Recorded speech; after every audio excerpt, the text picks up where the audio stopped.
porque você alimenta esses pensamentos nela. Pode manifestar aí agora. Tudo que você gostaria de saber e que muitos pastores jamais gostariam de lhe falar, de lhe contar, tá certo? Antes, primeiro, deixa eu me apresentar para vocês que não me conhecem ainda. Eu sou Nathan Silva, sou um ex-bispo da Igreja Universal do Reino de Deus. Nos vídeos aqui no canal, você vai acompanhar relatos de tudo que eu vi e vivi nos bastidores desta instituição por onde eu estive durante 20 anos. O meu objetivo? Esclarecer muitas dúvidas que você tem, responder muitas perguntas que lhe acompanham ao longo aí de muitos anos. Hoje eu quero falar sobre a fogueira santa de Israel, que de santa não tem nada, porque por detrás dela se esconde a pior das intenções.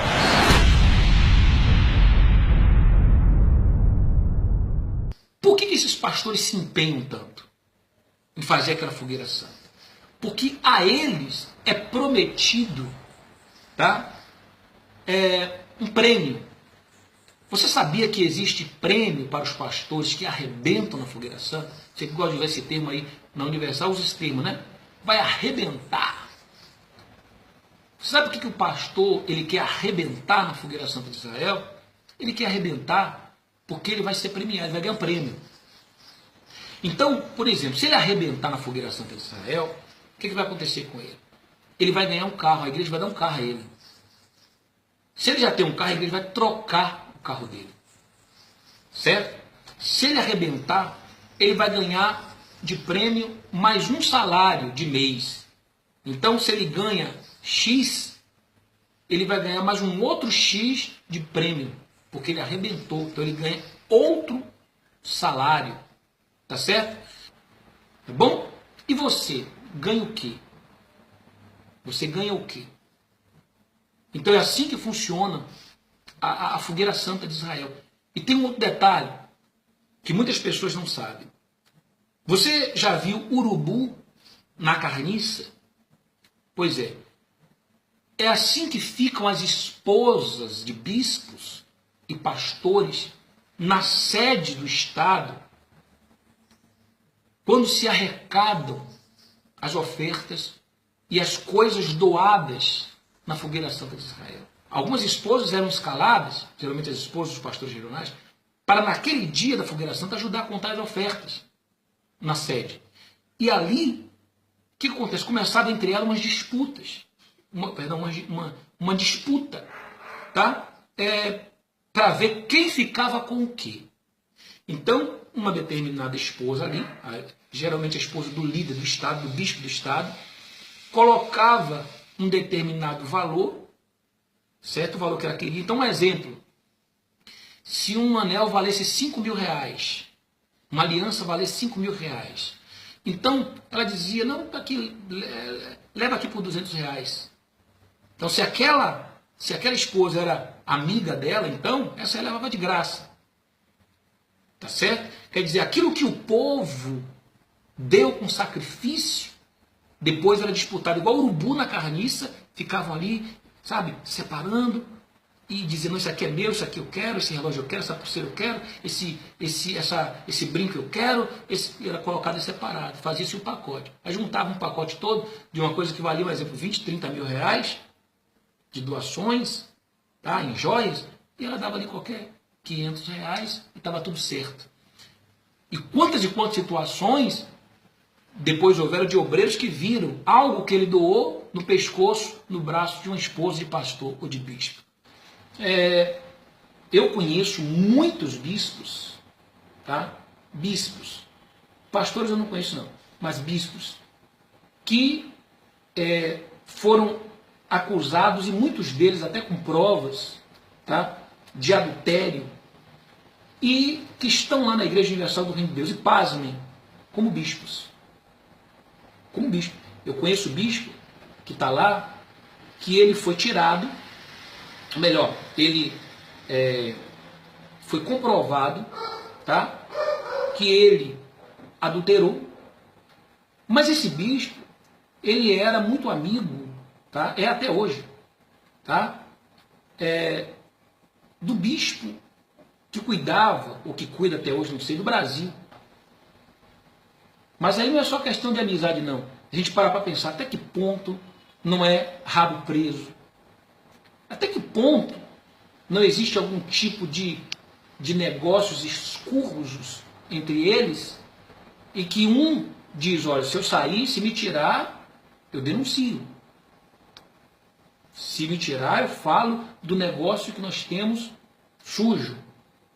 Porque é uma coisa que a gente não entende. Como é que muitos são tirados, pastores, coitados, que quando alguma denúncia é feita contra eles, são tirados imediatamente. E não só são tirados, mas são colocados em pé na reunião de pastores e bispos, para ele confessar ali o que ele fez diante de todos os pastores e bispos. Então, meu caro, dito pelo mudito, você vai procurar trabalho.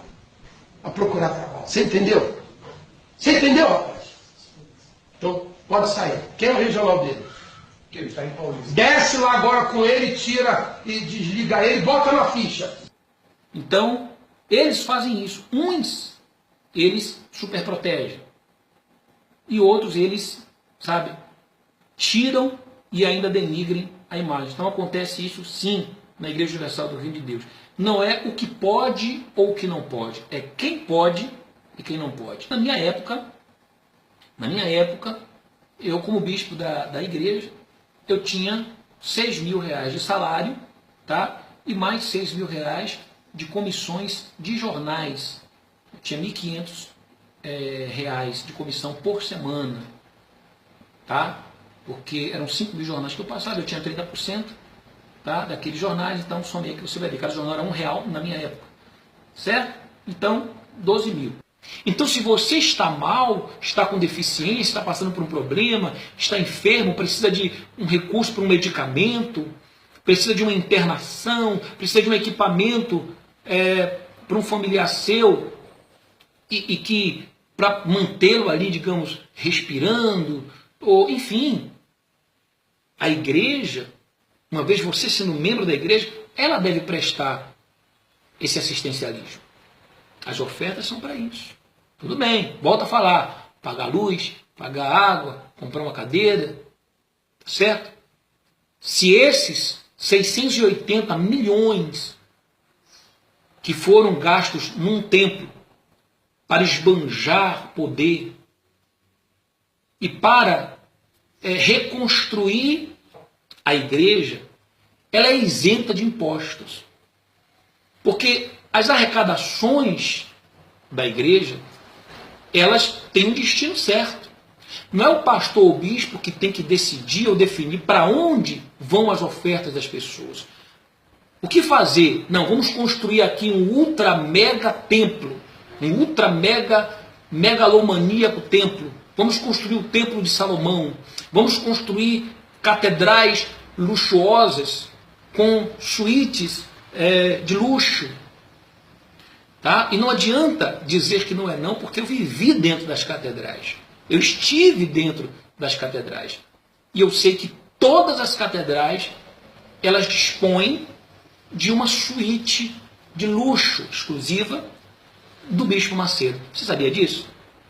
Por exemplo, aqui no estado da Bahia, onde eu passei a maior parte do meu ministério, principalmente como bispo da igreja, ali tem uma suíte, tem um elevador que leva até um determinado andar onde tem o escritório do bispo do estado, e você seguindo esse elevador para um andar superior, aquele andar é exclusivo do Bispo Macedo. Ali tem uma suíte, com banheira de hidromassagem, tá? O interior é todo ali de mármore, todo ele importado, tá certo? Mármores e granito, tudo importado. Enfim, tudo de alto luxo, tá? E fica fechado a maior parte do tempo. Só é usado pelo Bispo Macedo quando ele vem. Eu estou falando para que você abra os seus olhos contra essas instituições, é exatamente para você se aproximar de Deus. É exatamente para que você tenha sua salvação. Deixe de ser uma pessoa que foque só no material, cuide mais do seu espiritual, da sua salvação, da sua alma. Sabe por quê? Porque lá no céu, você não vai, meu querido, minha querida, deixa eu pegar aqui esse computador, você não vai chegar lá e apresentar, sabe, as bênçãos para Deus. Olha, Deus, está aqui as bênçãos que eu conquistei lá na Igreja Universal do Reino de Deus. E não. Lá as bênçãos, as suas conquistas servem para quê? Para quê no que diz respeito à sua salvação? Para nada.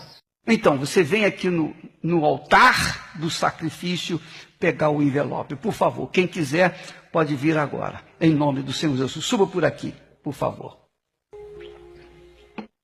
Olha, não vem ninguém. Sabe por que não vem ninguém? Porque ninguém se levantou. Ninguém se levantou. Se levantar um de vocês, o outro vai vir também. Isso aí, Maria vai com as outras, sabia?